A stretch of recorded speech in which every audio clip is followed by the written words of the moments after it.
sei se vocês estão percebendo, mas está acontecendo algo novo no nosso país, que é tornar o hábito da gente convidar todos os poderes constituídos na República Federativa do Brasil para discutir assuntos pertinentes aos interesses do Brasil. Eu acho que a presença, sabe, da Suprema Corte, a presença do Superior Tribunal de Justiça, a presença do Tribunal de Contas, a presença da Câmara e do Senado e do Procurador-Geral da República numa reunião, demonstra que nós estamos voltando a ser um país civilizado. E eu tenho por hábito, já disse ao Lewandowski, o que a gente for mandar de projeto de lei para o Congresso Nacional, seja PEC ou não, nós temos que discutir, sabe, com os governadores do Estado, discutir com a liderança do Congresso Nacional, para que a gente tome a atitude de nenhum projeto nosso chegar mais cru, sabe, na Casa Legislativa, e depois a gente passa mais tempo explicando o projeto do que se a gente tivesse explicado na hora que a gente vai lançar o projeto. Eu acho que é muito importante, porque faz pouco tempo que nós fizemos uma reunião aqui com todos os poderes para criar o Pacto pela Transformação Ecológica entre os 3 poderes do Estado brasileiro, e nós estamos hoje cumprindo aqui, à risca, o inciso 8º do parágrafo 2º, sabe, em função da crise. Diz o seguinte: promover medidas de celeridade e segurança jurídica em procedimentos administrativos e processos judiciais em matéria ambiental e climática, incluídos casos de desmatamento, litígios fundiários, conflitos relacionados à utilização de recursos naturais, infrações ambientais e reparação para danos ambientais e climáticos. Ou seja, nós já estamos cumprindo uma coisa que nós deliberamos há pouco tempo atrás. Nós temos uma série de propostas de coisas para fazer, nós temos que criar um Conselho Nacional de Emergência Climática, nós temos que criar uma Autoridade Nacional Climática, nós temos que criar um Instituto Científico para cuidar dessas coisas, porque é preciso que a gente assuma a responsabilidade que, se você não envolver a sociedade, se você não envolver as instituições e mesmo as personalidades da sociedade civil, que são especialistas, fica tudo mais fácil para a gente construir. E é muito importante, porque na hora que a gente for discutir novamente um novo orçamento, a gente vai ter que saber que tem coisa nova que aconteceu, a gente não pode continuar com a mesma regra que a gente vinha estabelecido, sabe, há tantos e tantos anos. Mudou. Mudou, o clima mudou as necessidades das pessoas, mudou a visão das pessoas, e eu estou convencido que nenhum empresário sério do agronegócio, nenhum, deseja queimada. Porque todos eles sabem a importância que eles têm na exportação dos produtos agrícolas brasileiros, e eles sabem as exigências internacionais, sabe, que está colocada no ar para todos os países. Então, o que a gente pode dizer é que o cidadão que resolve provocar queimada, seja qual for a razão dele provocar queimada, desnecessariamente, ele está cometendo um crime contra a legislação brasileira, ele está cometendo um crime contra a economia brasileira, ele está cometendo um crime contra, sabe, as aspirações desse país, que quer se transformar num país altamente soberano e respeitado no mundo. E a gente tem conseguido isso. Pacheco e Lira, em 1 ano e 9 meses, nós abrimos 180 mercados novos para os produtos agrícolas brasileiros. Eu vou repetir. Em apenas 1 ano e 9 meses, nós abrimos 180 novos mercados para os produtos brasileiros. Isso tem que ser respeitado por quem produz no campo. Então, a gente tem compromisso. Eu vou para o Maranhão, quinta-feira, sabe, legalizar um quilombo que está há 40 anos esperando, que é lá na Alcântara, e conseguiu-se fazer um acordo com a Força Aérea Brasileira, com a base de Alcântara, sabe, eles vão ficar com 9 mil hectares, e nós vamos, primeira parte é 62 mil hectares para os quilombolas, recuperar uma parte do mar que eles têm direito, que é onde dá peixe, e tudo isso numa mesa de negociação. Então, daqui para frente vai ser assim. Tudo que a gente for fazer, nós vamos tentar estabelecer uma discussão. Quem sabe esteja a gente nos ouvindo, nos assistindo, e quem sabe a gente está dando passo a cada dia para que o país fique mais civilizado. Hoje, companheiros, nós passamos a manhã discutindo a questão de agrotóxicos nesse país. Não é possível. Não é possível que a gente não tome uma atitude com o crescimento da utilização de agrotóxicos nesse país. E eu disse hoje aos companheiros, nós vamos fazer uma proposta, vamos chamar a liderança dos partidos, vamos chamar a Embrapa, vamos chamar os empresários e vamos discutir. Porque não é possível que 80% do agrotóxico proibido na Alemanha possa ser vendido aqui no Brasil. Proibido nos Estados Unidos pode ser vendido aqui no Brasil. Como se nós fôssemos uma republiqueta de bananas em que aqui se pode jogar, sabe, o que não tem pneu usado, sabe, tudo usado pode vir para cá. Não é possível. Eu até disse na reunião, eu me disponho a fazer uma reunião com a chamada bancada ruralista. Aí nós vamos descobrir quem é sério e quem é que não é sério. Porque as pessoas sabem que também utilizar bioinsumo é muito mais fácil. Utilizar, sabe, coisas, sabe, que garantam uma produtividade saudável é muito mais interessante para todo mundo. Então, essa é uma discussão que nós vamos fazer também, e a nossa disposição é conversar com todo mundo. Ninguém será pego de surpresa com um projeto de lei entregue na Câmara, corrida pelo nosso líder, às 9 horas da noite. Ninguém será pego assim. Nós iremos sentar numa mesa de negociação e conversar com todas as pessoas, com quem gosta da gente, com quem não gosta, com quem é civilizado, com quem não é. E nós precisamos fazer com que esse país ocupe um espaço de fato e de direito que nós já deveríamos ter ocupado há muito tempo, mas que o complexo de vira-lata desse país não permite que a gente cresça. Não permite. E não é produtor rural que está fazendo pressão no Congresso, não. É os empresários dos agrotóxicos, que conseguem, inclusive, convencer gente de boa índole, sabe, a utilizar uma coisa desnecessária. Sabe, que mata criança, que mata animal. Sabe, então, nós vamos ter que repensar muitas coisas nesse país. Muita coisa. Tá? Eu só queria lembrar agora, porque eu estou me lembrando aqui, Lewandowski, nós já fizemos lá, vamos fazer um decreto de armas, que estava polêmica lá da Câmara e tal, e eu estou falando ao Lewandowski, nós vamos ter que fazer um reparo, nós vamos ter que separar o que é, sabe, CAC que fala? Sim. Nós temos que separar o que é. Nós temos que separar o que é gente que quer aprender a atirar para fazer maldade ou para se autodefender, com o pessoal que aprende a atirar para fazer competição nacional e internacional. Nós vamos separar o joio do trigo para a gente não punir gente que não deva ser punida. Tá? E tudo isso a gente quer fazer conversando. Conversando com todos os partidos, com todas as instituições, para que a gente consiga construir uma coisa que seja palatável à sociedade brasileira. De forma que eu quero agradecer a cada um de vocês, a você, Goné, a você, Benjamin, a você, Vital, ao companheiro Lira, ao companheiro Pacheco, pelo compromisso de vocês de comparecer a mais um convite que eu fiz para vocês participarem de uma coisa. Se a gente continuar assim, vocês podem ter certeza que a gente, quando terminar a nossa função, o Brasil estará mais civilizado, mais compreensível, mais humanista, mais solidário, e eu diria que com menos problema. Por isso, muito obrigado, Lira, obrigado, Pacheco, obrigado, companheiros ministros, e vamos em frente. Vamos em frente porque nós precisamos fazer esse país se transformar uma economia definitivamente desenvolvida e ambientalmente, sabe, desenvolvida, justa, porque o ambiente faz parte do crescimento e da qualidade de vida nossa. Obrigado, companheiros e companheiras. Muitos imaginam que o Ministério da Justiça e da Segurança Pública tenha um número inesgotável de agentes de segurança. Nós somos, de fato, muito poucos. Nós somos cerca de 12 mil e poucos policiais federais, 12 mil e poucos policiais rodoviários federais, cerca de 1.500 membros da Força Nacional e alguns milhares de policiais federais que tomam conta das 5 penitenciárias de segurança máxima federais. Mas esse contingente que é pequeno, que é modesto, ele está espalhado por esse país continental do Oiapoque ao Chuí. Está combatendo o desmatamento ilegal, o garimpo ilegal, os incêndios criminosos, o tráfico de drogas, o tráfico de pessoas, o trabalho escravo, está se desdobrando com muito denodo e dedicação e merecem todo o nosso reconhecimento. Como já foi dito aqui, o papel do governo federal é um papel de coadjuvante. A responsabilidade básica é dos governos locais, dos governos estaduais, do governo distrital e dos governos locais para combater esses incêndios, prima facie, em primeiro lugar, logo de pronto, de forma emergencial, mas nós não estamos medindo esforços para ajudar as forças locais, que somam cerca de 500 mil pessoas, considerando os policiais militares e policiais civis. Nós deslocamos recentemente. Nós temos, então, um grande contingente dos estados e também de certos municípios que nós estamos fazendo, me perdoem uma expressão menos nobre, das tripas do coração para ajudarmos estas forças.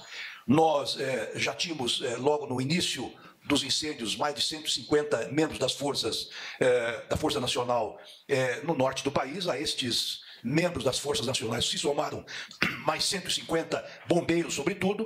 Temos 960 policiais rodoviários federais deslocados para esta região.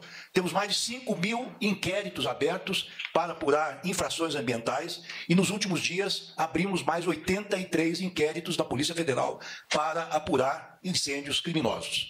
Nós tivemos hoje de manhã, hoje à tarde, melhor dizendo, no Conselho Nacional de Justiça, onde fizemos um apelo ao ministro Barroso para que tomasse medidas para que os juízes brasileiros facilitassem as investigações, sobretudo as medidas cautelares necessárias, eventuais prisões preventivas. Tivemos hoje à tarde com o Dr. Paulo Boni Branco, que gentilmente e com grande generosidade acedeu também a essa proposta de fazer essa recomendação a todos os membros do Ministério Público para que ajudassem a acelerar os inquéritos em andamento para apurar esses gravíssimos ilícitos. Nós estamos presentes em todo o Brasil, tivemos que realocar as nossas forças que estavam no Sul, ajudando, enfim, Isto é importante que se diga, e vai em direção ao que disse o professor Paulo Artacho, é preciso que nós intensifiquemos a demarcação de terras indígenas e também de áreas públicas federais, para melhor protegê-las. E nos últimos dias, depois de 10 anos de inércia, nós demarcamos 3 terras indígenas no norte do país, 2 no Pará e 1 no Mato Grosso, somando mais de 1 milhão de hectares de terras indígenas demarcadas já. Terras, diga-se, que estão coincidindo com áreas públicas, com áreas de proteção ambiental, e onde não há nenhum poceiro, nenhum grileiro, nenhuma pessoa estranha. E eu tomei o cuidado de avisar os governadores dos estados e também avisar o ministro Gilmar Mendes que estamos tomando essa providência. Brevemente faremos outra demarcação, onde não há nenhum problema com relação ao marco temporal e também nenhum problema com relação a ocupantes estranhos, justamente para nos somarmos a esses esforços de protegermos esses biomas absolutamente importantes, não só para a sobrevivência dos brasileiros, das futuras gerações, mas da própria humanidade.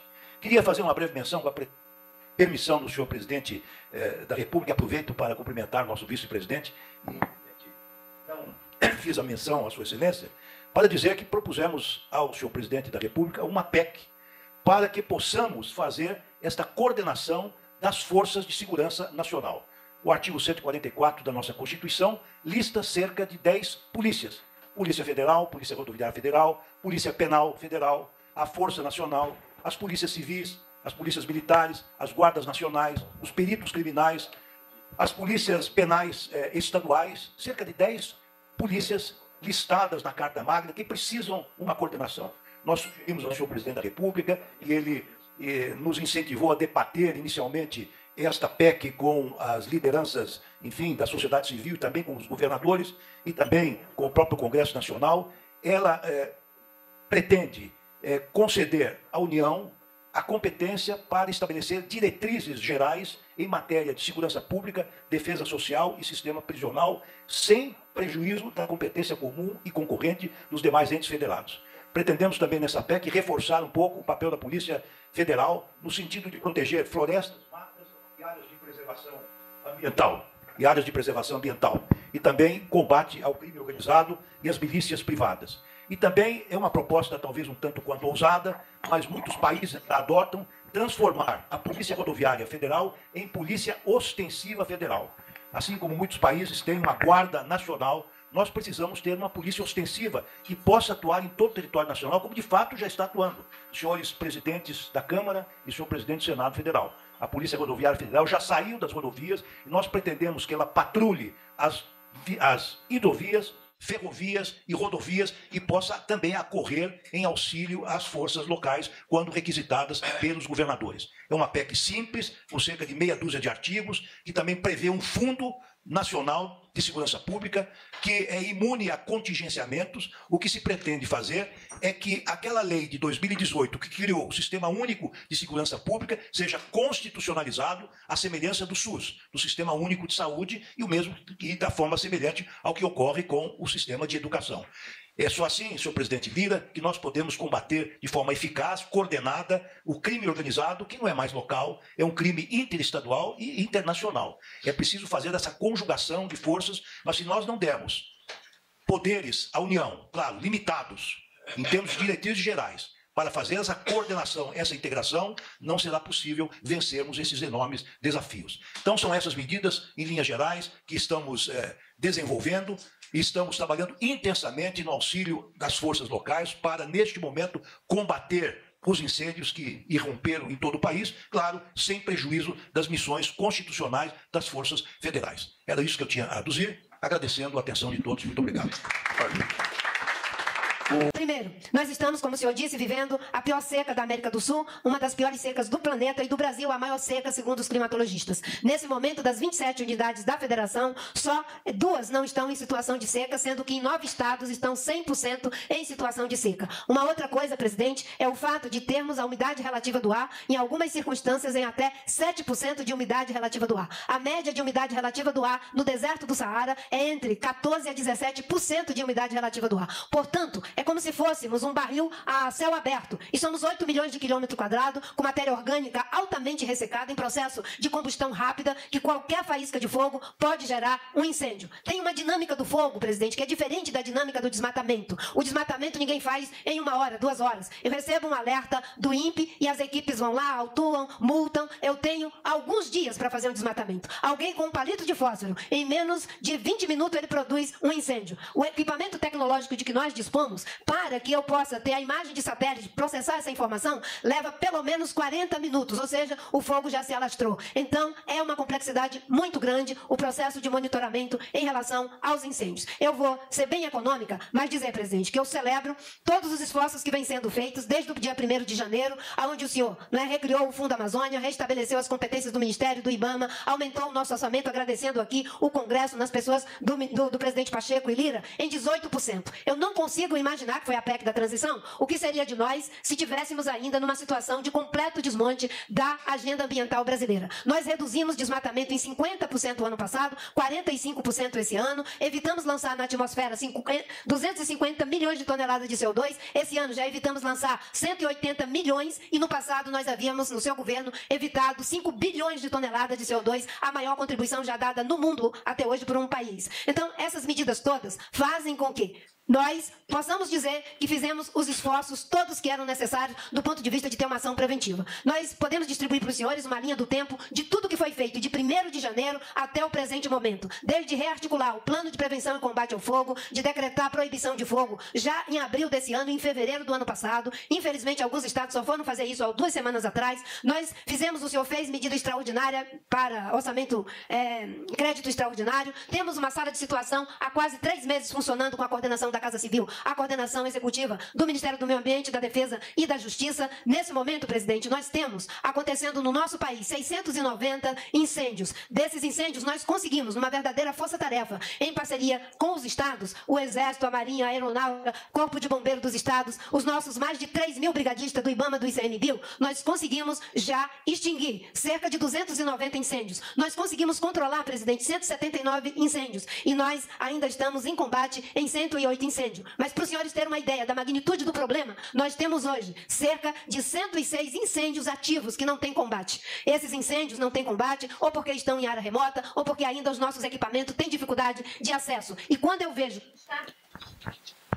que o estado mais equipado da nossa federação, que é o estado que lhe abrigou, e do nosso vice-presidente, que é o estado de São Paulo, tem 9.000, quase 9.000 pessoas no Corpo de Bombeiros. A iniciativa privada foi capaz de mobilizar quase 7.000 brigadistas em menos de 2 dias. E quando eu liguei para o governador Tarcísio, porque por sua orientação nós vamos trabalhar com todos, sem fazer essa distinção, fogo e saúde, a gente não brinca. Então liguei para o governador Tarcísio e foi incrível. Como ele disse a mesma frase que o senhor me disse quando a gente estava voando no Pantanal. O senhor olhou para mim e disse: a sensação que eu tenho é que é uma gota d'água no meio de oceano de fogo. E o governador disse: Marina, o que mais me impressionou foi a sensação de impotência, porque era como se fôssemos uma gota d'água. O estado de São Paulo tem 17 aviões, nós mandamos cerca de 5 aviões, mandamos o KC-390, mandamos 500 soldados que foram mobilizados pelo Exército, além de carros-pipas para ajudar o estado de São Paulo. E o governador me falou: se não fosse a chuva, não teríamos conseguido apagar o fogo. Eu concluo dizendo, presidente, que naquela oportunidade o fogo começou às 10h45, segundo a imagem de satélite, foi até 1h da tarde e nós tivemos incêndio em mais de 300 municípios do estado de São Paulo. Por isso que foi acertada a sua ida ao estado do Amazonas e anunciou ali medidas estruturantes que podem ser ordenadas em ações de curto, médio e longo prazo. O senhor definiu, por sua decisão, instituiu, aliás, a situação de emergência climática, coisa que não existe no Brasil. Existe a emergência para o velho normal. A emergência climática, ela permite que a gente possa sair da lógica da gestão do desastre para a lógica da gestão do risco. Na lógica da gestão do desastre, o custo é incomparavelmente maior. Na gestão do risco, nós podemos prevenir. O senhor também anunciou ali, e eu fiquei muito feliz, a criação da Autoridade Climática, que é uma instituição para fazer esse enfrentamento, formulação, articulação, regramentos e posicionamentos que nos leve a fazer estruturalmente esse enfrentamento, articulando com estados, municípios em diferentes frentes. E ainda há pouco, nós conversávamos e o senhor teve uma ideia que eu acho que... O senhor disse que eu podia falar, então eu vou falar. Não é? Que do mesmo jeito que o senhor criou o Conselho Nacional Mundial de Segurança Alimentar, o senhor gostaria de que estudássemos a possibilidade de caráter de urgência, celebrando essa reunião com os poderes, o Conselho Nacional de Segurança Climática. Eu acho que isso é uma grande sacada que o senhor teve, porque nós temos o pacto com os poderes, nós vamos poder reunir o Superior Tribunal de Justiça, a Câmara dos Deputados, o Congresso, a sociedade, o setor empresarial, vários segmentos da sociedade e poder apresentar recomendações para que mais que mitigar, para que mais que adaptar e nos preparar, nós possamos transformar o nosso país. Nosso país tem imensas vantagens comparativas e nós não vamos mais transformá-las em vantagens competitivas. Nós vamos transformá-las em vantagens colaborativas, distributivas. Nós podemos ser grandes produtores de alimento, grandes produtores de energia. O Brasil, como o senhor disse no G7, no Japão, vai ser um grande exportador de sustentabilidade. Ainda há pouco eu falava com o presidente Lira, que me disse: Marina, eu quero que os nossos parques virem um espaço de gerar emprego, renda, entretenimento, porque hoje as novas gerações querem consumir natureza. E nós começamos a trabalhar nessa direção. O Brasil é uma potência agrícola, uma potência ambiental. Nós vamos presidir a COP e o senhor está no rumo certo, criando medidas disruptivas, e eu paro por aqui. Isso que o senhor está propondo, a responsável nas organizações das Nações Unidas veio para o Brasil assistir o primeiro seminário na esperança de que daqui, do mesmo jeito que o senhor fez o plano de prevenção e controle do desmatamento, que a gente possa ter um instrumento para ajudar outros países do mundo a ter um plano de prevenção e enfrentamento aos efeitos dos eventos climáticos extremos. O plano está na Casa Civil, tivemos várias reuniões e agora ele será preenchido com as ações necessárias que o senhor vai tomando, e é um plano que é dinâmico. Nós estamos na versão, poderíamos dizer, 1.0. O plano de combate ao desmatamento nós já estamos, Herman, na versão 5.0 e ele é eficiente. No primeiro ano o senhor reduziu o desmatamento em 50% do jeito que o Bolsa Família, no primeiro ano reduziu pobreza em 50%. Eu paro por aqui, eu agradeço. É muito sofrido para todos nós ver o que está acontecendo no nosso país e essa química perversa de clima em situação extrema e pessoas ateando fogo. Não é apenas no que temos hoje, é no futuro de um país que está fadado ao sucesso pelas vantagens comparativas que tem. Muito obrigada. Bom, muito boa tarde a todas as senhoras, todos os senhores. Minha saudação ao presidente Lula. Em seu nome, presidente, saudar todos os que compõem essa reunião. Primeiramente, eu quero enaltecer a importância dela em função de vivermos um ambiente de crise imediata e de crise imediata. A imediata em função dos incêndios que acometem o Brasil e a imediata em função da crise climática, que é algo muito mais amplo, muito mais severo, e como disseram alguns, o momento é agora de não haver inércia na solução desse tema. Portanto, esta reunião de hoje, que reúne os poderes, reúne as instituições, os seus ministros e ministras de Estado, é absolutamente fundamental para estabelecermos um rito e uma lógica de unidade nacional para o enfrentamento múltiplo desses problemas. Primeiramente, senhor presidente, senhor vice-presidente, em relação à questão dos incêndios, há uma compreensão do Congresso Nacional de que, com muitos parlamentares com os quais conversei, de que nós estamos diante, evidentemente, de um problema de consequências climáticas, de saúde e humanas, mas temos uma causa que é uma causa criminosa. É muito evidente que, diante desse contexto, da quantidade de focos, há, sim, uma orquestração, mais ou menos organizada, mas que busca esse objetivo de incendiar o Brasil. Portanto, todos os esforços imediatos do governo federal e com a colaboração do Poder Legislativo, na nossa opinião, devem ser no sentido da contenção do fogo e da apuração de responsabilidades em tantos inquéritos quanto sejam necessários serem instaurados para poder punir essas pessoas, identificar e punir essas pessoas com a segurança pública envolvida dos Estados e da União e com a participação do Ministério Público e do Poder Judiciário, que são fundamentais para a aplicação de uma lei penal que existe no ordenamento jurídico e que coloca à disposição dos órgãos de persecução criminal os instrumentos suficientes para poder combater esse tipo de criminalidade. Segundo lugar, quando há situações de crise como essa, é natural que haja muito voluntarismo no âmbito do Legislativo, o presidente Arthur Lira na Câmara compreende isso, eu no Senado compreendo isso, de buscas de soluções que aparentemente sejam milagrosas. Um aumento excessivo da cominação de penas, a inclusão desse tipo de crime como crime hediondo, e nós temos que conter e buscar um equilíbrio na formatação de leis, sob pena de descambarmos para um populismo legislativo que não solucionará o problema e vai acabar afetando a justiça penal brasileira com medidas que sejam desproporcionais. Portanto, sem desconsiderar a necessidade eventual de um aprimoramento legislativo na Lei 9.605, que é a Lei dos Crimes contra a Fauna e contra a Flora, eventualmente até no próprio Código Penal, no artigo 250 do Código Penal relativamente a incêndio, nós reputamos que o problema nesse instante não é legislativo, nem de uma fragilidade de cominação de penas, porque tipos penais há, penas cominadas também há, inclusive o que se identifica nesses incêndios no Brasil é que, para além do crime de incêndio, ministro Lewandowski, Há também, aparentemente, organização criminosa, que é um tipo autônomo e de uma pena muito severa, capaz, inclusive, de fazer evitar aquela notícia que foi aqui dada, de que alguém foi preso atendo fogo e gerando um incêndio numa floresta, numa mata, numa lavoura, e tenha sido solto imediatamente porque a lei não permite que ele se mantenha preso. Portanto, instrumentos para evitar isso já existem na legislação. Mas eu gostaria, como primeiro encaminhamento ao ministro Ricardo Lewandowski, ao presidente Arthur Lira, que possamos dialogar a respeito de eventual alteração legislativa que seja útil a esse propósito para agora, não retroagirá, evidentemente, mas para agora, para fazermos uma prevenção especial, uma prevenção geral em relação a isso que se tornou uma realidade no Brasil, que é a questão dos incêndios. Eu acho que em 48 horas ou em 72 horas podemos debater os crimes da Lei 9.605, a própria previsão do Código Penal, para identificarmos eventuais majorantes de pena em razão da potencialidade lesiva, na razão da magnitude da lesão.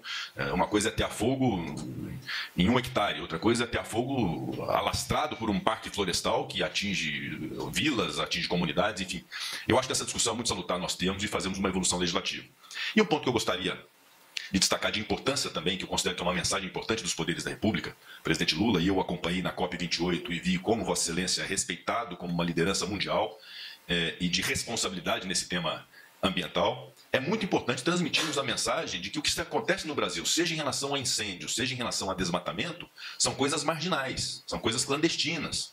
O Brasil é um país que possui leis ambientais, que há uma lei penal, a Lei 9.605, dos crimes contra a fauna e contra a flora. É um país cuja potencialidade de seu agronegócio se faz em 20% do seu território, com 66% do nosso território em estado natural e preservado, que primamos por energia limpa e temos a energia mais renovável da América Latina, uma das mais limpas do mundo, que estamos num processo muito contundente, sob a sua liderança, presidente Lula, de transição energética, de novas formas de combustível, de mercado de crédito de carbono, uma série de medidas votadas, presidente Arthur Lira, no Congresso Nacional, nesse intuito de estabelecer uma transição energética e uma sustentabilidade do nosso desenvolvimento econômico, sob pena de a comunidade internacional nos enxergar como um país descomprometido com essa causa, quando na verdade não somos.